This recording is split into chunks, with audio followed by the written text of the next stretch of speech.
what does it mean to outline a font? It basically means to convert the font or the text into a shape. So in all these examples here, in these font examples, right now we can actually edit this text. But let's say I wanted to actually convert this into a shape, then I won't be able to actually go in here and edit the text anymore. Now, why would I want to do that? Well, a great thing about outlining fonts is that it helps us maintain the integrity of the design, especially if we're doing something like sending a logo to someone else, maybe another designer, and they open up that file on their computer. If they don't have the same fonts that we had to make the logo, it's not going to show up as the same font. And so to ensure that every time someone uses our designs, they see it the way we intend them to, we want to outline the fonts at the end to make sure that we maintain this integrity and this look and feel. So how can we actually outline these fonts? There's 3 different ways you can do the same thing.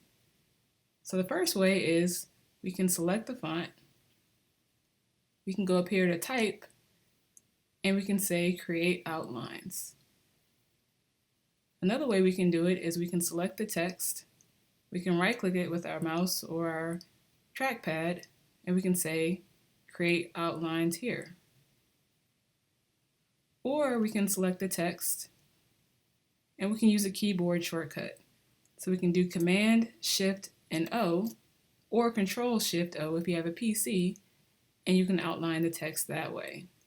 So now that you can see, when I click on this text, it's all shapes. It's not editable anymore. I cannot go back and change this font anymore in this shape.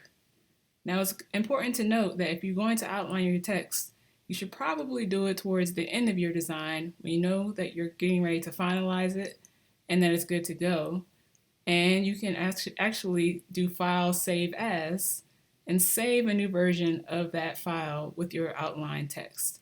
It's good to do that just in case you have to go back into the document and maybe update the text later.